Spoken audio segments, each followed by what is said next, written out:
এই গরমে কিছু কিছু জীবাণু একদম সক্রিয় হয়ে যাচ্ছে, যেটা ডরমেন্ট অবস্থায় থাকে নর্মালি।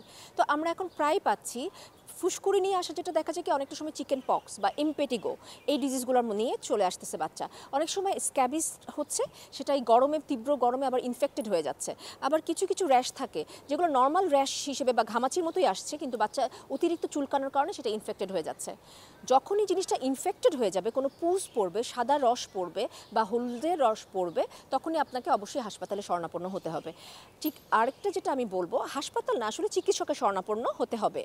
বাসায় কিছু মেজারমেন্ট আপনারা নেবেন, যেমন হচ্ছে যদি বাচ্চা ঘামে, বাচ্চার ঘামটা শুকনো কাপড় দিয়ে মুছে দেবেন, ভেজা কাপড় দিয়ে মুছাবেন না, তাহলে বাচ্চা আবার ঠান্ডা লাগবে। আরেকটা জিনিস এরকম ক্ষেত্রে দেখা গিয়েছে, আমি বাচ্চার মাকে মুছাতে বলেছি, কাপড় ভেজা কাপড় দিয়ে মুছে বাচ্চা ঠান্ডা এমন লাগিয়েছে যে বাচ্চাটা আমাদের কাছে আসছে কাশি নিয়ে, কনজাংটিভাল হেমোরেজ নিয়ে।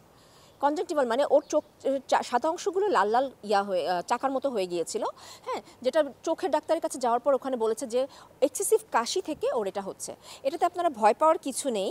এটা যেমন হচ্ছে, আপনারা যদি দেখেন বাচ্চা অনেক কাশছে, খুসখুস খুসখুস কাচ্ছে, তাতে এইভাবে একটা শ্বাস নিচ্ছে, এরকম ক্ষেত্রে যদি হয় তাহলে আপনারা ডক্টরের কাছে চলে আসবেন।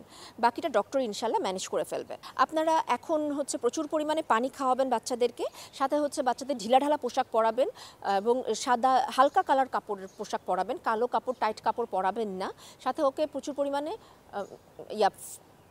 তরল জাতীয় খাবার খাওয়াবেন, সাথে হচ্ছে আপনার রসালো যে ফলগুলো আছে সেগুলো খাওয়াবেন, ফুটানো বিশুদ্ধ পানি খাওয়াবেন। সাথে বাচ্চাকে পাউডার আপনারা ইউজ করতে পারেন, তবে আমরা বলবো যে 1 মাসের নিচে বাচ্চাদের পাউডারটা ইউজ করবেন না।